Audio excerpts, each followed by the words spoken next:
On utilise des détenus, mais aussi des malades. Dans certains hôpitaux, on oriente des patients dans des services financés par la CIA. Celle-ci fait des expériences sur la manipulation mentale.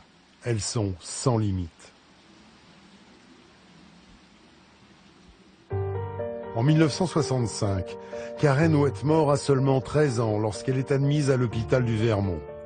Elle y fera plusieurs séjours jusqu'à sa majorité. Elle souffre de dépression sévère après avoir subi des actes de pédophilie de la part d'un voisin. Internée contre son gré, on la coupe de tout contact avec sa famille, en expliquant que c'est pour son bien. La CIA était surtout en quête d'enfants âgés entre 13 et 18 ans. Ils voulaient leur modifier la personnalité. On se sentait dans un état d'abandon total.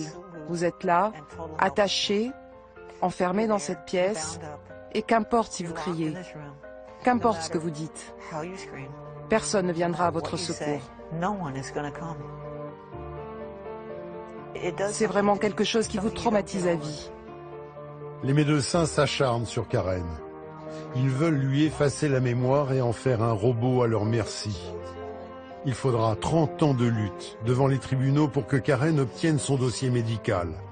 Elle y découvre la violence des traitements qu'elle a subis.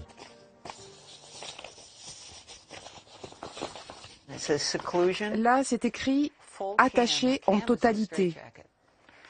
Ça veut dire la camisole de force. Et attaché, donc, ils ont attaché mes bras et mes pieds. C'était sans interruption, jour après jour, semaine après semaine, février, mars, avril, et tout ça jusqu'au 21 juin 1971. Vous dormez sur le sol, sans couverture ni quoi que ce soit, et mes bras étaient attachés comme ça dans mon dos. Ça, je m'en souviens bien, c'est très douloureux. Ça vous tire sur la nuque, ça vous tire sur les épaules, et pas moyen de s'échapper. Ça rend fou, totalement fou. Et j'étais toute nue. Je pense que ça faisait partie des efforts qu'ils faisaient pour me détruire. Tout ce qu'ils ont fait visait à me détruire. Des mois dans une pièce confinée sans aucun repère. Période pendant laquelle ses bourreaux vont lui administrer toutes sortes de drogues et même des électrochocs à des doses inhumaines.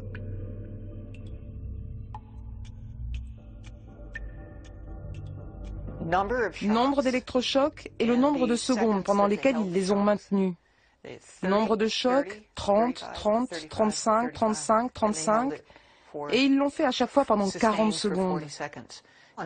Normalement, les électrochocs, c'est pas plus d'une seconde, et sûrement pas au nombre de 30 ou 35.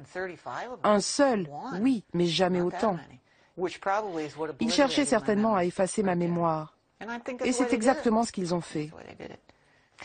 Ils écrivent aussi pendant cette session « pas d'arrêt cardiaque, nouvel électrochoc ». Donc je pense qu'ils m'en ont remis une dose parce qu'ils n'ont pas réussi à provoquer l'arrêt cardiaque. Ils l'ont donc recommencé peut-être plus d'une fois. C'est impardonnable. Et je suis sûre que je ne suis pas la seule à qui ils ont fait ça. J'en suis certaine. J'ai survécu pour pouvoir témoigner de tout ça. Combien sont-ils à avoir subi de telles expérimentations? À Montréal, au Canada, la CIA va se servir d'un psychiatre de renommée mondiale pour monter une véritable usine à cobayes au sein de l'Allan Memorial, le département psychiatrique de l'université McGill. Ce psychiatre s'appelle Ewan Cameron. Il sera l'un des tout-puissants présidents de l'Association mondiale de psychiatrie.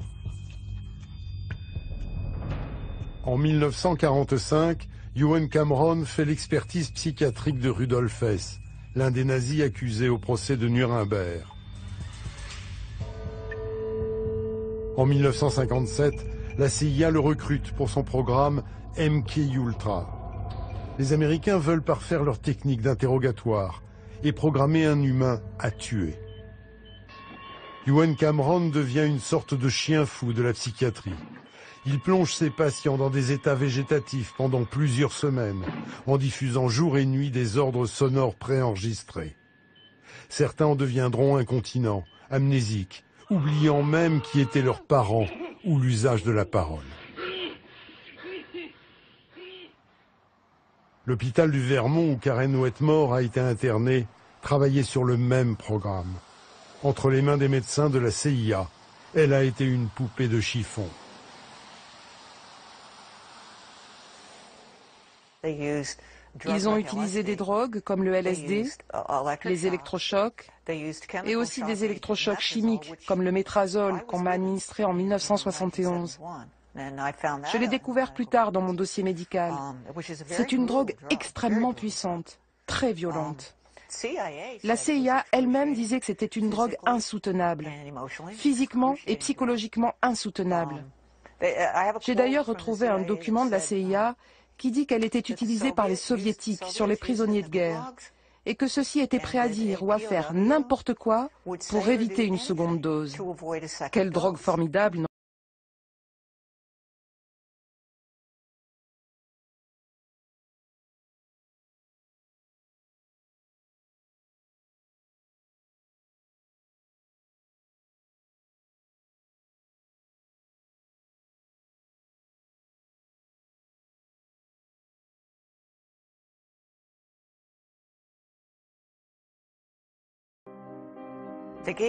Ils m'ont donné 1800 mg, ce qui est apparemment une dose énorme.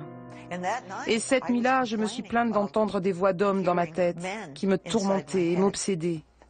Et j'ai tenté de m'immoler par le feu. L'imagination des savants est sans limite. Sur ces images, un taureau charge la cape qui s'agite devant lui. Quelques instants plus tard, on lui implante un émetteur dans le cerveau. Puis on le lance à nouveau dans l'arène. À chaque charge, il reçoit une impulsion qui coupe son élan. Des documents aujourd'hui déclassifiés montrent que des émetteurs plus sophistiqués ont été testés sur des cobayes humains. Il y a toujours des débats sans fin entre ceux qui croient et ceux qui ne croient pas. Mais moi, ce qui m'intéresse, c'est ce que disent les documents. Eh bien, ces documents décrivent clairement l'implantation d'électrodes dans le cerveau des gens, activer ces électrodes à partir d'un transmetteur et changer le comportement des gens. De violents à taper les murs, ils deviennent des moutons. Derrière l'oreille de Karen, il y a justement une cicatrice dont elle ne connaît pas l'origine. Quand ma thérapeute a compris que la CIA s'était servie de moi comme cobaye, elle m'a dit « Laisse-moi regarder, juste pour voir. » C'est parce qu'on avait entendu parler de ces implants. On avait lu des choses sur ça, il y avait des documents. Et je lui dis « Pourquoi pas ?» Et c'était bien là où je vous ai montré. Je suis allée chez un chirurgien spécialisé qui m'a dit que c'était une cicatrice faite lors d'une chirurgie. Il n'y a pourtant rien dans mon dossier médical qui parle de problème ou de quoi que ce soit dans mon oreille droite. On ne parle ni d'incision ni d'opération effectuée à cet endroit. Et pourtant c'est bien là. Pour ce qu'elle a subi, Karen a été indemnisée par le gouvernement américain. Mais tout comme les rares victimes qui ont osé élever la voix, pendant longtemps, elle a été prise pour folle.